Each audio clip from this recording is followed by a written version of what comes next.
Hey, folks, thanks for joining us for another episode of the Dear Doc podcast. I'm your host, Dr. Christopher Hoffpauir, and today we're going to be covering some human relations issues. We have Kara Kelley from Clinical HR with us, and she's gotten a couple of the Dear Doc questions that you folks have asked, and she's got some really great advice for you that won't get you in trouble, unlike some of the stuff you hear on Facebook. Hey folks, welcome to the Dear Doc podcast, where we discuss the practical aspects of running your dental practice, as well as the technology, softwares, and services that can help to empower you as a dentist. I'm your host, Doc Hoffpauir. Thanks for joining us for today's episode.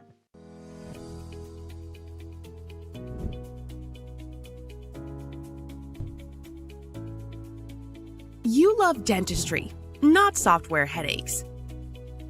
Juggling multiple pricey software that don't work well together? That's expensive and inefficient. Switch to one that does it all and cuts costs. That's where Archie comes in, an all-in-one cloud-based software that lightens your workload and can save you up to $8,000 per year. No more pricey add-ons, just one modern software to power your whole practice. Archie has all the essential clinical tools you use in your day-to-day. From tooth charting to treatment planning, even imaging is directly built in. When it comes to the intricacies of explanations of benefits processing, Archie delivers a revenue cycle management experience that streamlines every step, and easy-to-use reporting that provides unmatched insights into your business. Integrated patient engagement empowers you to text patients directly.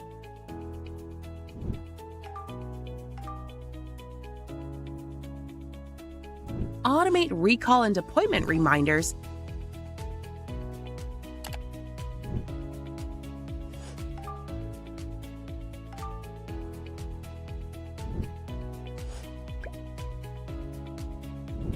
enable online self-scheduling,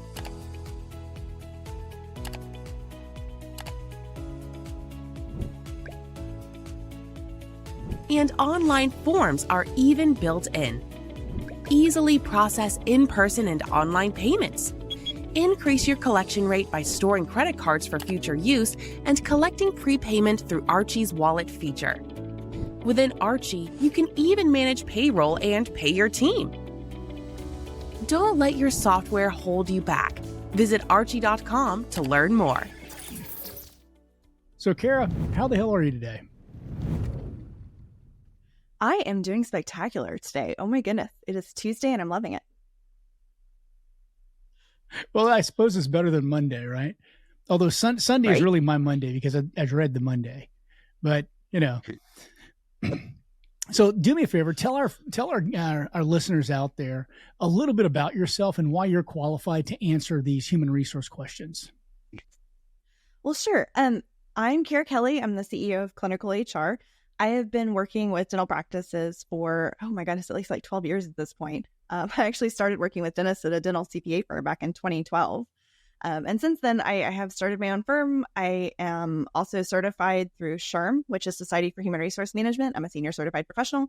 I'm also a certified professional in human resources through HR Certification Institute. So I hold the top 2 senior certifications in the country when it comes to HR, which is kind of a big deal for us.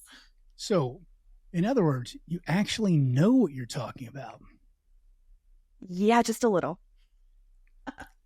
Well, we've got a couple of questions here that you picked out from amongst the Dear Doc questions that are answered that are asked in the business of dentistry. Let's go ahead and get into the first one. Dear Doc, I've been looking for a new hygienist for 6 months. Finally found one. She wants $45 an hour. That's fine, but my other 2 hygienists will have a lot more experience, or at 41 and 42.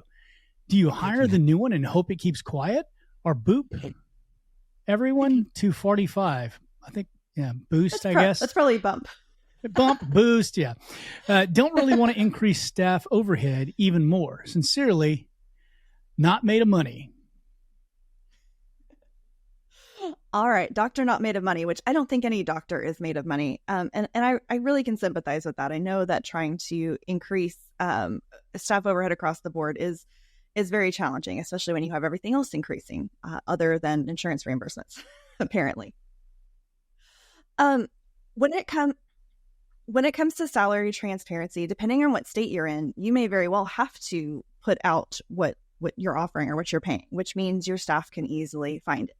There's about a handful of states, about 8 to 10 states at this point, that require you to post salary information or salary ranges on your job posts. So that makes it very easy to answer that question that, yes, you should probably reevaluate your team's salaries at that point, because they're going to be able to see what you're offering this new person.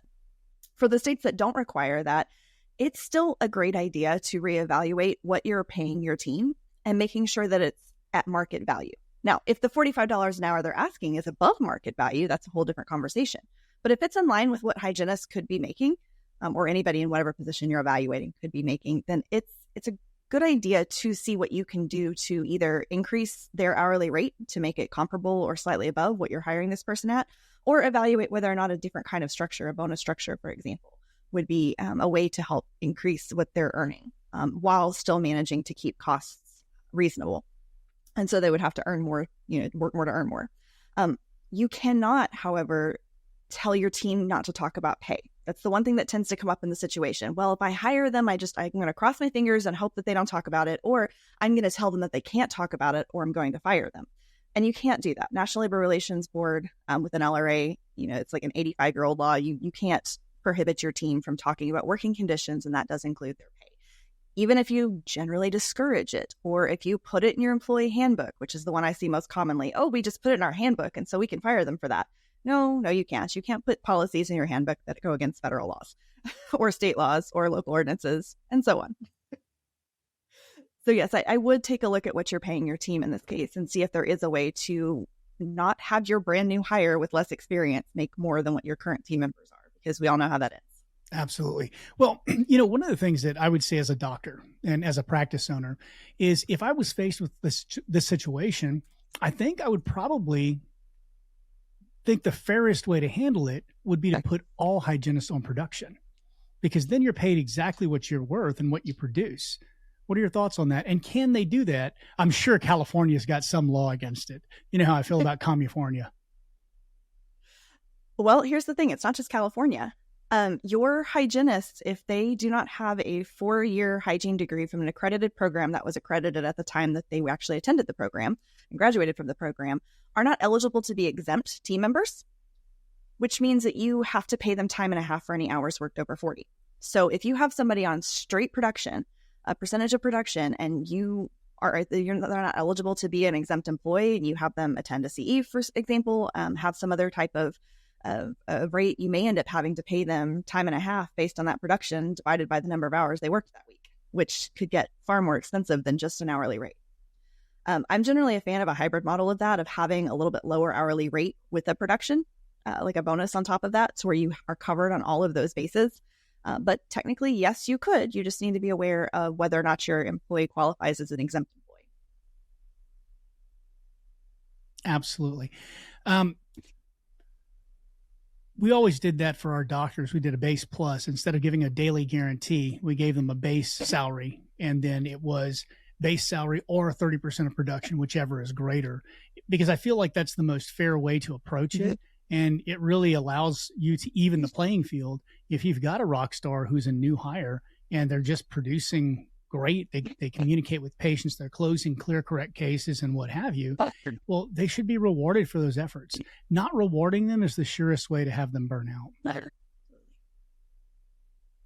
Absolutely. The other reason that that's a benefit, especially for your doctors, is that you have a day rate to base sick pay, if your state requires sick pay, or holiday pay, if that's something that you offer your team members, because now that more practices are bringing them in as W-2s, as they should be, you have that consideration as well of what kind of benefits do we offer our W-2 associates. And so hygienists and associates, anybody paid on production, if you have that day rate in place, that gives you a baseline for those types of benefits. So, Kara, you had a second question that you wanted to cover today, and I will read that for you. Goodness, it's a long one on this one. Dear Doc, I have a staff who is pregnant and constantly misses work. She is currently 11 weeks pregnant, but she's been missing work at least once a week for her checkup. She does show me the proof that she has actually gone to the doctors. She would go to her appointment and text saying that she can't come back to work because she is so tired. I've never had a pregnant staff before, so I'm confused as to how to handle the situation.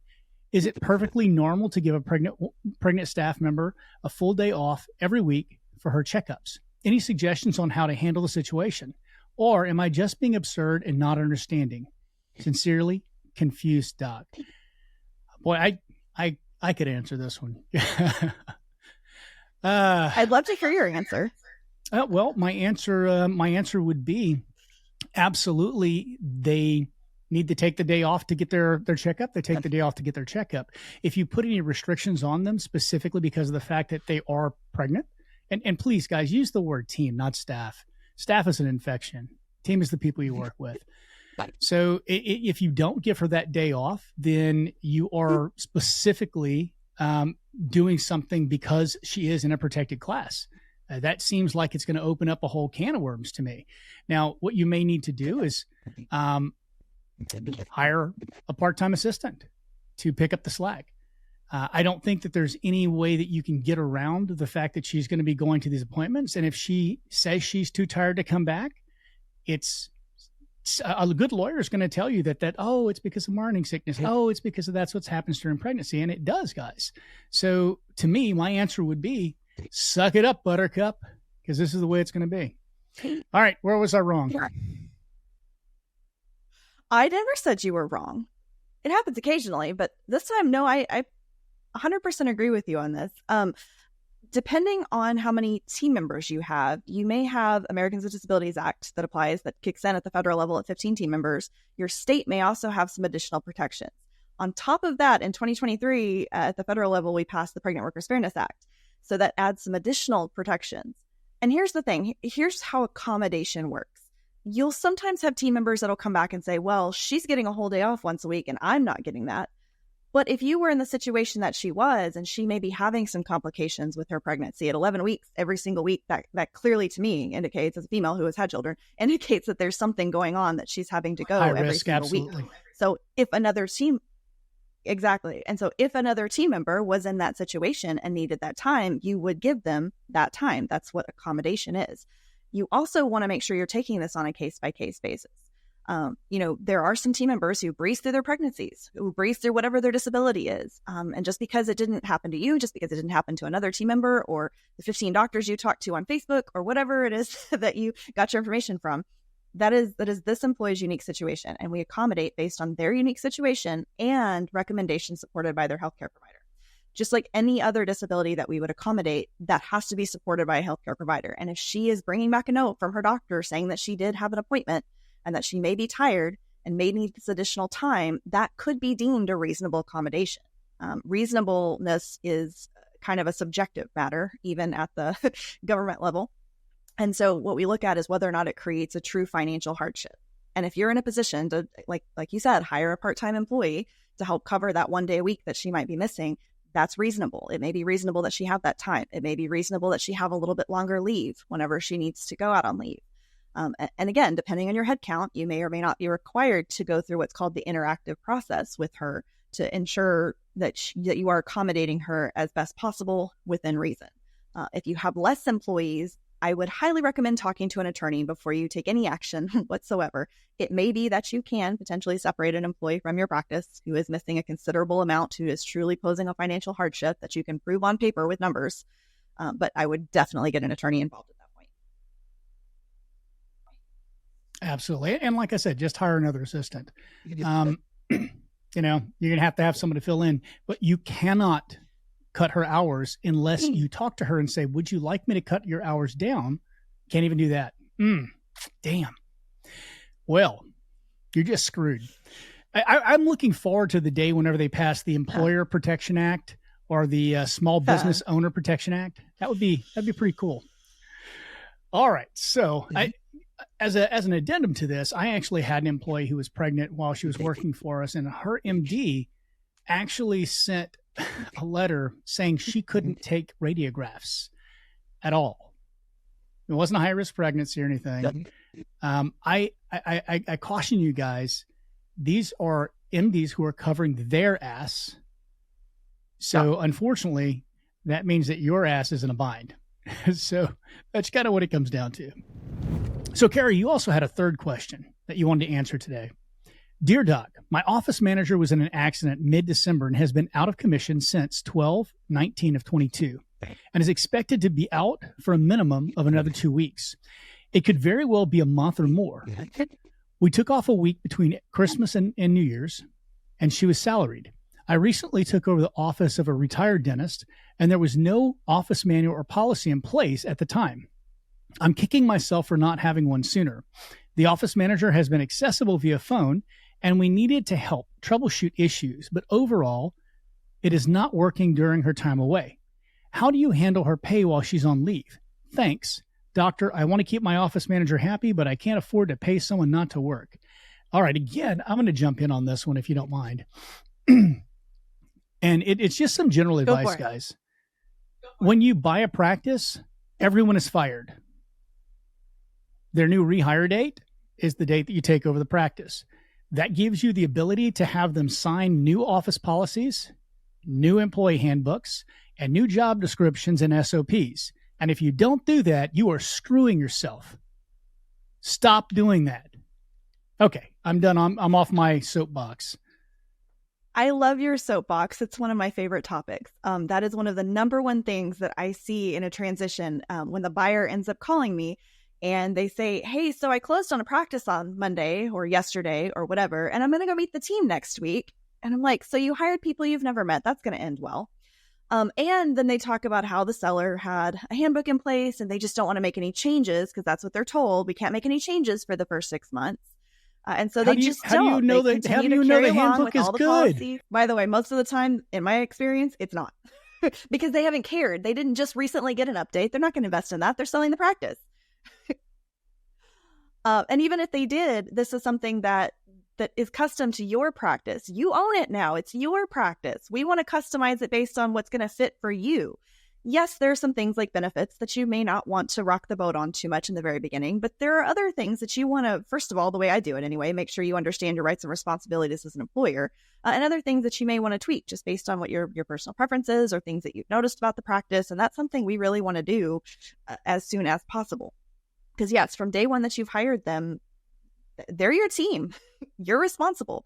And so whenever you have something like this where somebody's taken a leave and you have nothing in writing, you have no consistency, that this ends up being a problem. And so, yes, we've got somebody who is salaried, who is working from home effectively, clearly not as many hours as she works at the office, but is working from home. Ergo, a salary exempt employee, you do have to pay them for the full week of salary with unlimited exceptions.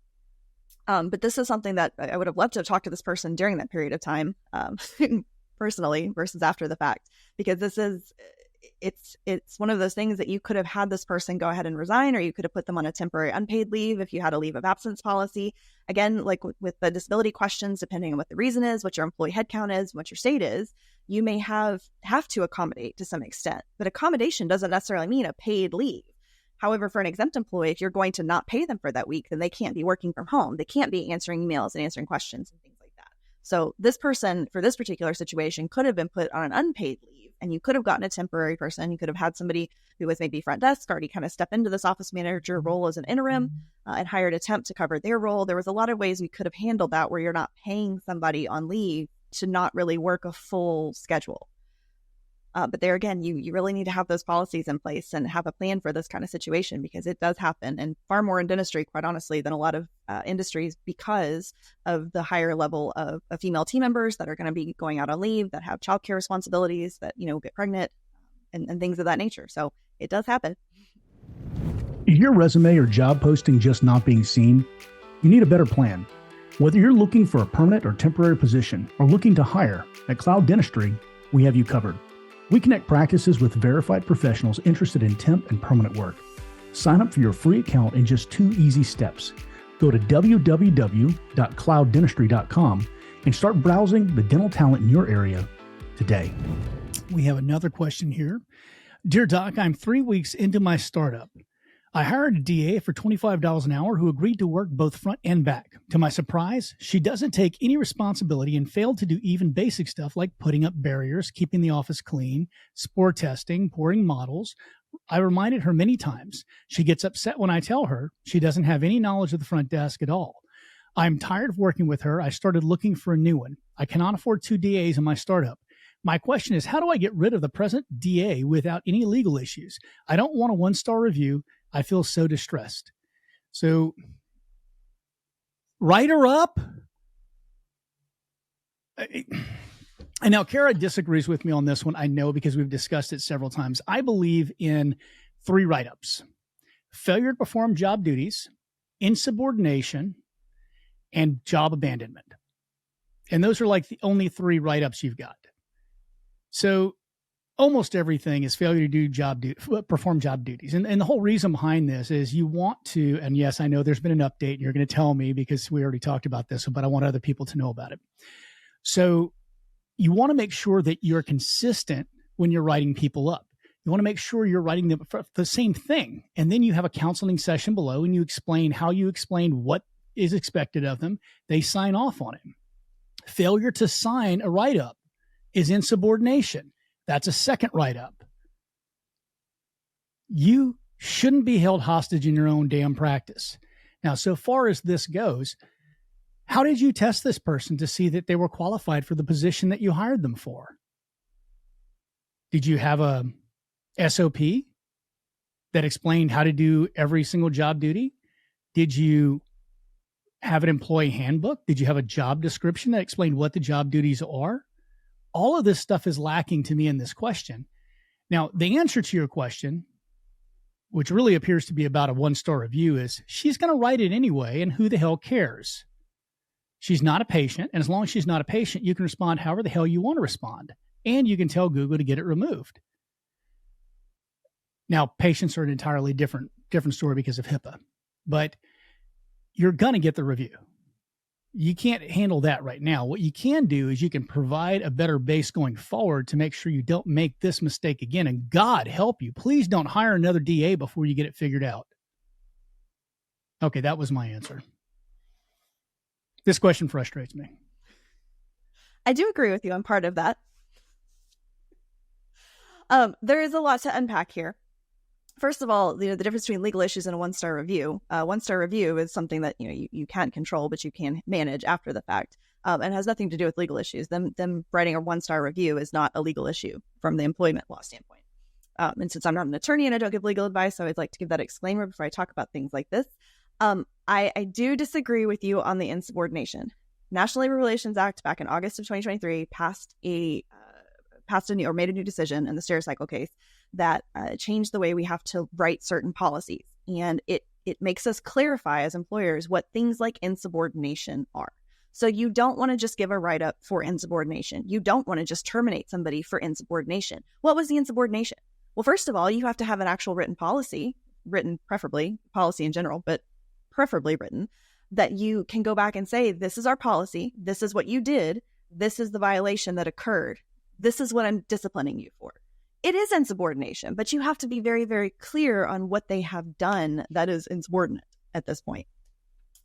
So yes, that is a type of write-up, but I don't ever want to see a practice that says I fired somebody for insubordination just with the one word, because it's just a blanket catch-all phrase for a lot of different policy violations, or could be something that I told them to do something and they didn't do it for whatever reason, and it may not be an exact policy violation. It's so very vague, and we want to make sure that we're very clear when we do this documentation. That would be the second thing, is making sure you actually have some documentation.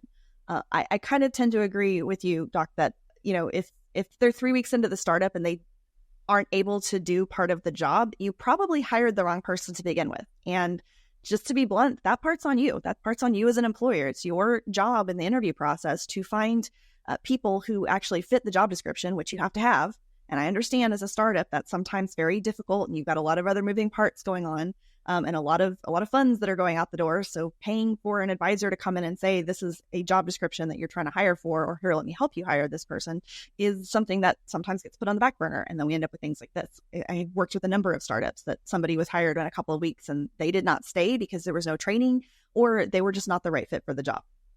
And so in something like this, having that clear job description, having an idea of what they're supposed to be doing, and having that adequate training in place would help here. You also have to be aware of 3 weeks is not enough time for somebody to master the job. Depending on how much experience they have as a DA or front desk or whatever it is you're hiring them for, sometimes it's both.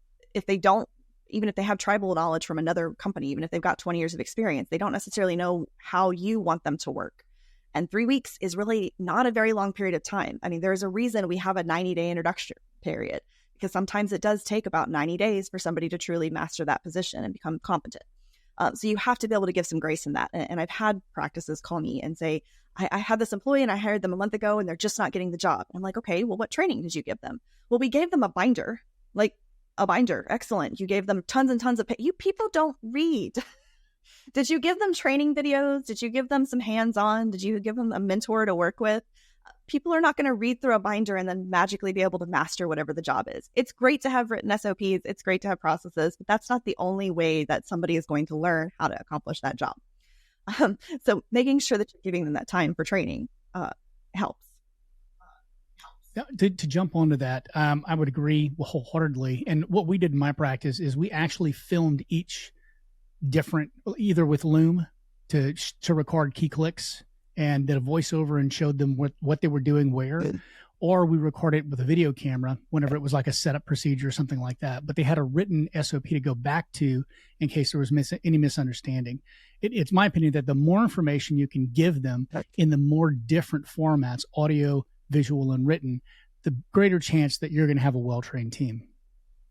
Agreed. And then if you've done all of these things, you've hired the right person, you have the job description that they are supposedly going to match at least 80% of the job description as far as duties goes, and qualifications go, and you have properly trained them. If at that point they are still making mistake after mistake, or if they are truly insubordinate and they're not doing something they're told to do and it's putting your practice at risk, then yes, getting that documentation in place. The number of write-ups depends really on the severity of whatever they're doing. If, gross misconduct, gross negligence, things like that are different than I came in late 5 minutes. So we want to make sure that we are really following a certain line of disciplinary issues whenever we're terminating somebody. I know if this person said they were in Texas, TWC and most state unemployment offices, they don't like to hear that an employee was surprised to be fired. And they also don't like to have a laundry list of reasons why they were fired. It's just throwing things at a wall and hoping something sticks at that point. So they want one good, solid reason that they were terminated with some documentation to show that they were terminated for that reason and they had been warned because of whatever they were doing. So if you have somebody who was late for 10 minutes one day, and then the next day they forgot to turn off a piece of equipment before they left, and then the day after that they did something else. Those are 3 separate write-ups that may lead to you terminating this person, but that's not, you can't just say, I gave them 3 warnings about tardiness, because you didn't. You gave them 3 warnings about other things. So we want to try to follow one track if we possibly can. It's going to be a lot better for you. I actually had one that I terminated for gross negligence. She dropped an implant on the ground, picked it up, and then slotted it onto my handpiece. Yikes. No, and there's gross negligence and gross misconduct that could be a reason for an immediate termination. But you should have a handbook that says if this happens, then you may be subject to immediate termination. Yep. Okay, so our next question. Doc, rumors that the new hire office manager had an affair with the dentist at the previous office. Do I keep her and address it with her and the team, or let her go? I hired an employee a little over a month ago with the idea that she would be the office manager of our 2-doctor practice. Hired a 90-day trial period. She had been great so far, exactly what I was looking for. She is very professional, great with patients, and understands dentistry inside and out, and knows how to delegate. However, today I learned some drama about her past. I do not know how true everything is, but it seems likely the rumors are true.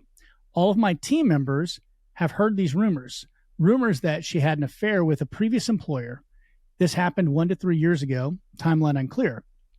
Rumor also says that her husband showed up at the old dental office with a gun to confront the office about her, or the dentist about her affair. The employee is still married today. I do not know any other details, but my 13 team members are all convinced it's true. I was told all of this today by a team member who I trust 100%, and she has a good feel for what's going in the office. At least one of my team members have told other team members that they will quit if I keep the new hire OM beyond the 90-day trial period. Not sure what I can do legally. I am in Florida, an at-will state, so technically I can fire anyone. At any time for no reason. Any reason. I will probably talk to Cedar this weekend. I am not a current client, but I've heard good things. My current idea is 1, sit down with the newly hired office manager, tell her the rumors I've heard, tell her I don't need to know the details or even if it's true or not, but tell her about our core values: integrity, honesty, respect, trust, and treating everyone like family, and doing what we can to make this the best place we've ever worked. Explain that affairs with other team members or their families is unacceptable. Explain that I believe that everyone makes mistakes, and as long as it's acknowledged, and they didn't have to have the conversation here, as long as it's acknowledged and we grow from our mistakes, we can get past them. 2, I then want to ask her what her thoughts are about the situation, see if she wants to continue working here, and if so, what ideas she might have to address this with the team. I think it needs to be addressed with our team, otherwise the rumors will get out of hand. The team members will have a tough time being managed by her. I have no idea what to expect. She may decide to quit. She may choose to stay. We have a team meeting with everyone next Tuesday. I think this would be a good time to address it if she chooses to stay. I would love to hear advice and or experiences. The easy thing to do would be to let her go. However, I do believe in second chances, and people make mistakes, and that people can change and grow. I am married and have children myself. I have talked with my wife about it. She is comfortable with the OM staying at the office. This newly hired OM really is great at what she does, but I don't know how this would affect her ability to manage and lead the team. In our first 30 days, she has not done a lot of managing so far. She has mostly been getting familiar with our systems, hoping that I am not reading any more after this. Helping out where needed and helping me to address areas that we can improve. Sorry for the long post. You're forgiven. Thanks. Glad you made it this far, Dr. Monica Lewinsky. Okay, so I thought it was really interesting that a lot of the comments on this tore this dentist apart for the moniker that they chose to use, which obviously was in poor taste, but I think that they viewed it as humor given the situation that they were discussing. So before any of our listeners lose their damn minds, or hell, go ahead, it'll blow up the post. Yeah. Anyway, so Kara, there's a lot to unpack here. My first thought on this one is just simply, we had a no gossiping rule in our office. And if you were caught gossiping about someone, you were written up. And if you did it 3 times, you're fired. Just point blank, period. We're here to work. We are not here to gossip. And if you're gossiping, you're not working. So that would be my first statement. Is it anyone's fucking business? That's my second statement. And last, I do understand that there could be an endangerment issue here with the previous husband and the gun and this and that and the other. And yeah, I think you should address it with the office manager just so that she knows what's going on. But man, you're stepping into a quagmire here because you're allowing the person to come into the office. And that's exactly what you don't want to do. And that's exactly what this person's duty is to maintain the office. It's professionalism. So I'd love to hear your thoughts on this. I tend to agree with you, although I will give it with the caveat that no gossiping policies are just like the insubordination clause, where you need to be very clear about what that means. But in this case, you're bringing somebody's rumored. There's not even evidence at this point. It's rumored. I see the word rumor several times in this post. You're letting the monkeys run the madhouse here, right? You're letting everybody come in and say, well, based on a rumor that I've heard with no actual proof, I'm going to quit if you let this person continue working here. Imagine if this person had not actually done what everybody is alleging that she had. And you bring this to her and say, hey, somebody said that all of this drama happened at your old practice, and we have people who are going to quit. How do you want to handle this? She would be shocked. She would be embarrassed. She probably would quit. And even if she did do this, she may have left that practice hoping for a fresh start, which you seem willing to give her. It sounds like she's doing a fantastic job. So why are we allowing the team to let gossip ruin what could be a very, very productive employee or a very great asset to your team? I would certainly talk to an employee, but I would talk to the employees who are bringing things to you at this point. I would talk to the ones who are continuing this gossip and say, hey, we have a policy here that we don't bring personal drama to the office. I understand there may have been things that you've heard, but there is no real proof on this. And I want us to all move forward and work together as a team. And so I need you to behave professionally. I need you to show respect to the person who has been put in this position to help us lead this team. I understand you may have personal feelings about this, but I really need you to focus on work when you're at work and leave the personal drama elsewhere. I also need, you to understand that rumors can cause bigger issues than really anything. Honestly, that's brought down some of the best teams. It's brought down some of the best administrations, isn't it?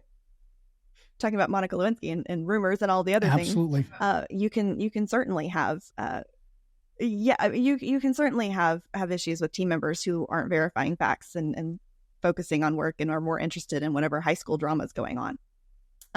If it does come to her attention, and if she brings it to you and you want to have that conversation, then certainly at that time you can say, look, I was aware of these rumors. I chose to put that in the past, and I chose to give you a fair chance to lead this team and a fair chance to be the brilliant employee that you have, and you've shown me that you can. And I appreciate that. And so I'm willing to continue in that vein, and I'm willing to continue to work toward making sure that everybody's running cohesively, making sure that we all trust each other and respect each other at work. At least what you do offline is your own business, but at work, we're going to at least show this.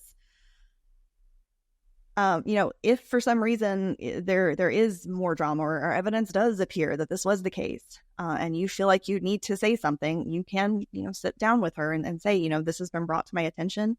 I would like for you to let me know how you'd like for me to handle this, because I, have opinions, I have ideas, but this is your business, and I really want you to be able to handle your business the way that makes sense for you. This is not something that I really want brought into the team. One of the things I would say to this one is, if you do have a team meeting, ask your team how they feel about this. If someone says, if you keep her, I'm going to quit, fire that fucking person immediately. Just so fast their head spins, because they're trying to dictate to you the way you're going to run your office, and they're not acting with integrity, honesty, fairness, any of your core values. So that's my take on this. I think it's really shitty for people to do that and to raise scuttlebutt behind the scenes. I had one who did that. They're called covert aggressives. And what they like to do is they like to smile to your face and start shit behind your back because they're assholes. And, there's an old saying, when someone tells you who they are, believe them the first time. I will 100% agree with that. Like I said, you can't have your team member letting the monkeys run the madhouse. You can't have the team member saying, I'm going to quit over this for every little thing. And I understand that in some people's minds, this is a bigger issue, but why? Why is her personal drama an issue that is a hill you want to die on? Why is that worth quitting over? I understand you need to be able to respect the person that's leading you, but respect her for the things that she's doing for the practice. Respect her for the work that she's producing, that she's showing up and she's leading the team and she's taking care of business and making sure everybody runs smoothly and making sure that, everybody gets their bonuses because the production is just through the roof. Like, respect her for that. I'll tell you right now, my feeling on what's happening really here is the team is actually either stealing hours, fucking off, not doing their jobs. They don't want someone to come in and make them do their jobs. And they're trying to find a way to submarine this woman in the dentist size. Like 100%. That's what I think is happening here. It's possible, but we don't want to start rumors. Always worth looking into whenever you have somebody who is adamantly against a new team member and why. And I actually have that as an experience personally. We had, when I worked for a CPA firm, we had a bookkeeper that we wanted to hire, and we brought her in, and she was amazing, and everybody liked her except for one team member. And one team member wasn't a fan and really voiced some strong concerns about why we shouldn't hire this person. And while we were a small team and wanted everybody on board with whoever we hired, we realized that this person was threatened by the new hire because she was very good and very efficient. And I think that really colored that person's bias. So it's always possible the same thing may be happening here. Absolutely. I think if you keep her at the first thing I would have her do, I'd be willing to put money on the fact that it's the front desk who said they would quit. And I'd be willing to put money on the fact that they're embezzling. The first thing I would do is I'd have her do an audit of the payment sheets. audit the ledger. It never hurts to audit from time to time regardless, though. And so this might just be a good time to do it. Random drug tests often happen at my office. Totally random.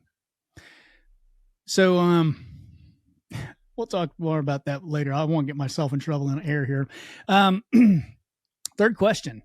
Dear Doc, please help a new practice owner. I terminated an employee in an at-will state, Texas. It's front desk a few weeks ago. The practice employee had been with us for a few weeks. This is so poorly written. She was employed with us for only 4.5 months. Well, that's beyond your 30 days.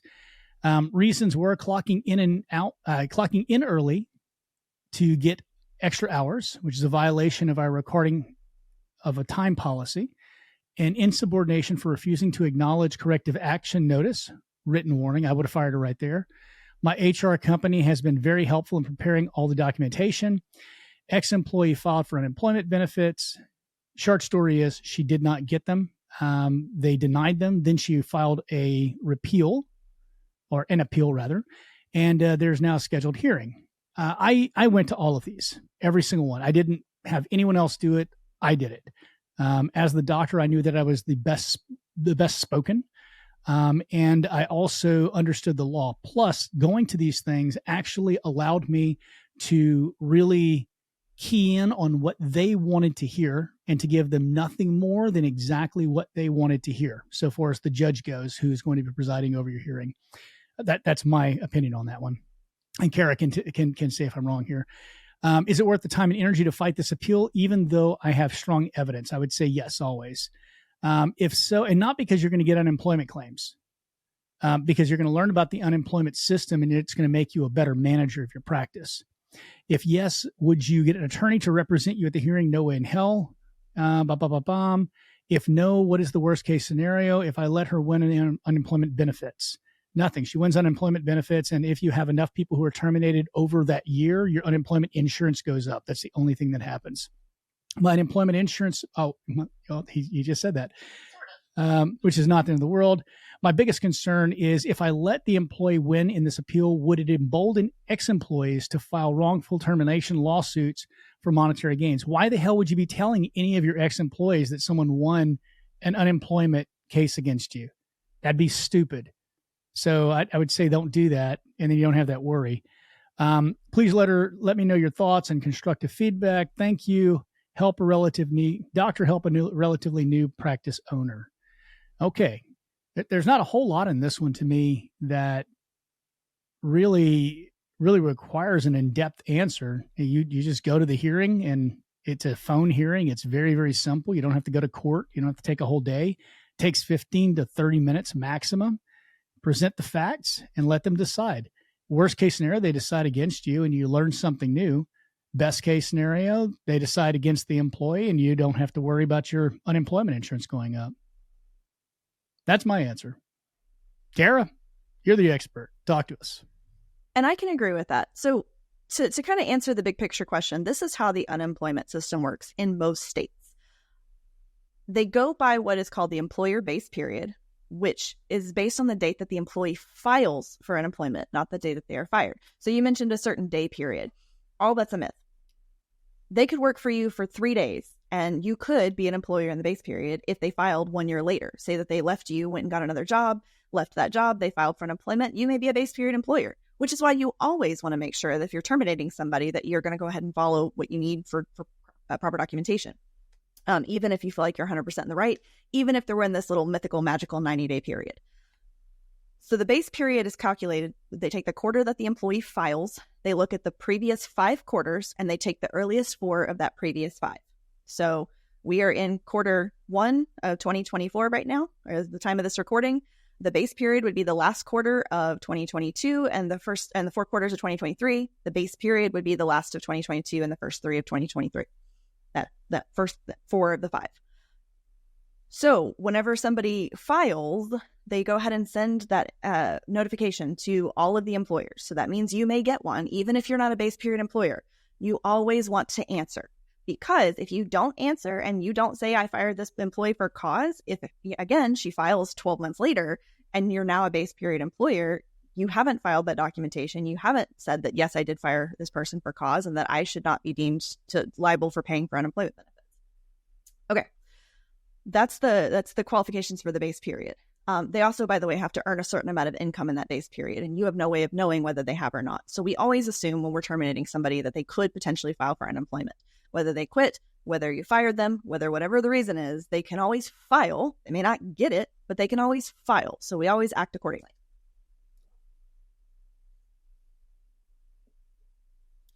When this person files and you get this notification, yes, you have a hearing. Yes, there is an appeals process. If you lose or they lose, people are not happy with the outcome, you can appeal again. It is always worth going to the appeal because you're going to say the same things that you said at the regular hearing. You're just getting another person's perspective on it. And if you were 100% in the right and have all the documentation, you shouldn't be worried about it. What you don't want to do at the appeal is bring additional information. I've had some, and actually, honestly, even with the filing, you don't want to bring additional information. I've had clients who would say, well, I fired this person and then I found out that they were milking the clock and they were stealing hours. And so I'm going to bring that up too. And I'm going to bring this character witness to talk about all these things that we found out afterward. They don't care. That doesn't serve as a character witness. It doesn't serve to impact their decision at all because it's not the reason you fired them. You only want to bring the documentation related to the reason that you fired this person. If by some chance they do win their unemployment case or appeal, and they are awarded benefits, how much you have to pay back or how much your percentage increase depends on how much they draw. You know, in a lot of states, the benefits are not really enough to float people for very long. And so they are generally not sitting around on unemployment, despite, common theories on this. In some states, it's higher than others. But they're generally not sitting around just collecting unemployment and doing absolutely nothing. That's not really enough to live on. Most states have a minimum somewhere between $300 and $700 a week.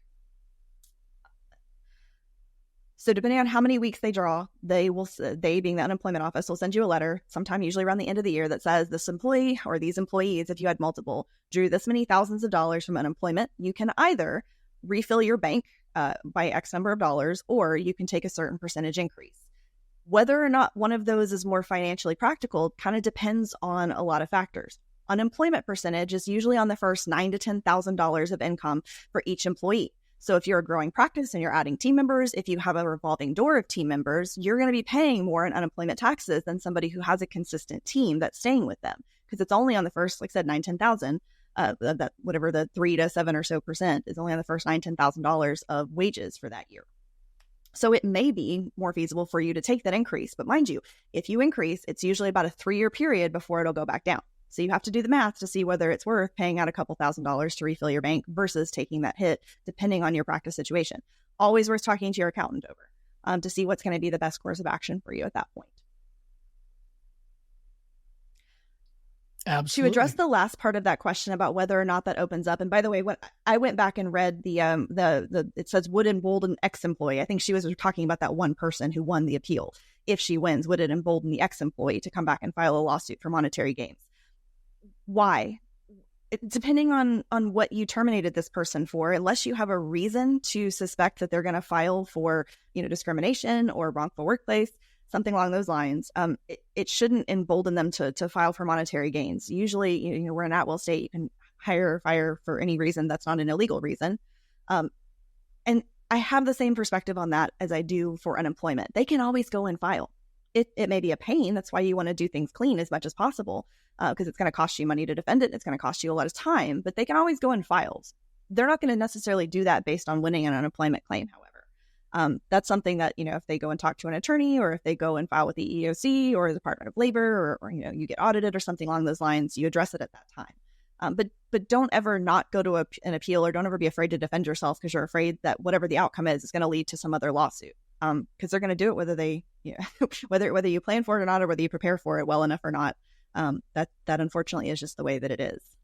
At that point, yes, you do want to get an attorney involved, but I would wait until that point, because like you said, Doc, you're perfectly capable of handling these hearings on your own. They're 15 to 30 minutes of your time. You already have the documentation prepared in the case of an appeal. You're just showing up and reiterating what you've already said. I don't personally feel you need an attorney in that case unless a discrimination claim is being made. Absolutely. Well, guys, that's the information we're going to cover today. I hope that it helps somebody out there to understand how to handle these problems, because they can be pretty complex. And as dentists, we're not trained HR professionals. It's always worth your while to get somebody involved like Ms. Kara Kelley. Cedar's a great person too. Paul Edwards is a great guy. I personally love Kara, so I'd hire her. But besides, she's here in Texas, and Paul's not. Anyway, did you want to go ahead and close with some information on how they can get in touch with you, particularly if they have any of these questions? Now, guys, she does not work for free, but she does a great job. So if you have some questions, go ahead and call her at 512-876-4866 is my cell. And if you are an email person, then Kara, Kara, at clinical.hr.com. And if you're a Facebook person, you can always hit me up there, because apparently that's where a lot of people do. And clinical.hr.com is the website. Fantastic. Well, thank you guys for joining us today to listen to this podcast. And thank you for your support. If you've learned something, or if you found value in these podcasts, please like and subscribe. 99% of the people who listen to these podcasts do not subscribe. And the only way that we can get in front of more listeners is for you to do so. So please do that for me if you don't mind. Kara, thank you for the time that you spent with us today, answering some of these kind of hairy questions. And thank you for all that you do for the dental community. Well, thank you for having me. It's always an honor to be on Dear Doc. Anytime, my dear. I'm sure we're going to have several more questions that pop up that need your expertise. Until next time, this is Doc Hoffpauir saying I'll see you on the next episode.